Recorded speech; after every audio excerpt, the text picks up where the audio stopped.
Hey guys, welcome to another episode of Furry Friends. I'm Unique Holtz with Mary Meowie Tilly, and today we're going to be featuring a furry baby called Marvin.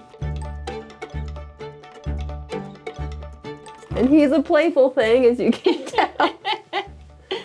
Oh, yep, he loves your hair. That's okay. Yep. Complex. Marvin is about 2 years old, we estimated.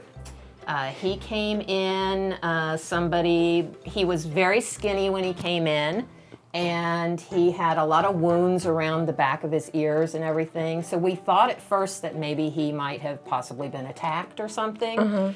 Turned out when we took him to the vet that he had a very bad case of ear mites, and so the wounds on his ears were from him scratching from the ear mites. Oh, okay. So we got all that taken care of. He's in a lot better condition now. He's put on some pounds and he's up to a healthy weight, and we've got the ear mite situation taken care of. The first time I saw him from a distance, I thought, oh my gosh, this poor boy, all his hair's falling out. His coat is so sparse. But turned out, once I got a good look at him, that's not the case. He has this gorgeous two-tone fur. And he's got this, black tuxedo, but he's got this white undercoat that is really thick right now and shines through, and so he almost has this frosted look to it. Very distinguished silver-coated man. How old do you think Marvin is?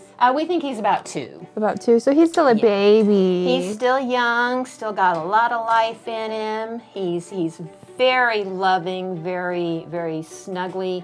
Not a huge fan of being picked up and held, but the whole time we've been in here, he's been rolling around in his kennel. There he goes, flopping around, showing his belly. He loves the rubs, loves the pets. So he may fit in better in a household with older kids, a single family? Possibly so. Okay. Yeah, we haven't really had him around kids. He's been down in this room for maybe a week now, if that, and we really haven't had a whole lot of young kids come in yet to see him. I'll have to bring see Brennan how to his come reaction play. is. Yeah, that'd be great. That way we can kind of see how he reacts to the younger ones and all that. But he's a very friendly boy, and I think he will make a great pet for somebody who doesn't want to pick up the cat and carry it around all the time. Yeah, or one that's not going to ride on your shoulder while you cook. Right, yeah. That's cute. I think he's going to be a good couch kitty for somebody. Aren't ya? Yeah. Very, very roly-poly boy. How do you want He got his name because the girl who brought him in, she had been keeping an eye on him outside for a while. He was an outdoor kitty. We almost wonder if maybe he was owned previously and maybe somebody, moved and left him behind or something, because he is so friendly to humans. Right. A lot of times if a cat has been an outside cat, we aren't able to take them in because they don't do well when we bring them in and we kennel them. Right. They react, they get stressed out. Sometimes they'll turn aggressive because they want out of the kennel. Sometimes they will just kind of shut down and stop eating. Obviously, that hasn't been the case with this boy. He is just sweet as can be, and we would like to get him in a home as quickly as possible. He's playful. He's Yeah, really playful. Don't usually see him play this much, but he's hamming it up for the camera today.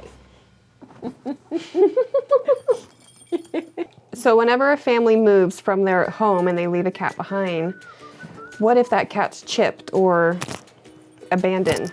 Can they surrender to you guys, or do you get a call later on in most cases? I mean, it's really just going to depend on this exact situation, who finds it. If it's one of our microchips that we put in, we have records of all that, and we stay on as a guardian for everybody that we chip on that chip record. Okay. So, which is kind of like an emergency contact. When somebody calls a chip company to check to see if the chip is registered and who the owner is. A lot of times what I find is a lot of chips are not registered, or people move and they don't update or change their phone number and they don't update their information, which is very important to do. Yeah. You know, that chip, if it doesn't have the right information on it, is not going to do, it doesn't do any good. Right.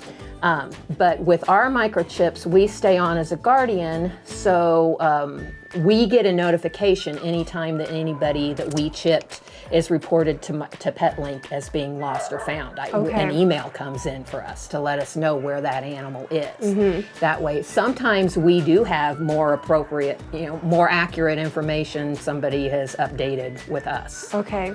And so for maybe families who can't really afford a chip, or maybe fixing their babies or even shots, is there any... Thank you guys for joining us for another episode of Furry Friends. And if you're interested in adopting, you can always visit the shelter or visit OzarksKatandK9.com.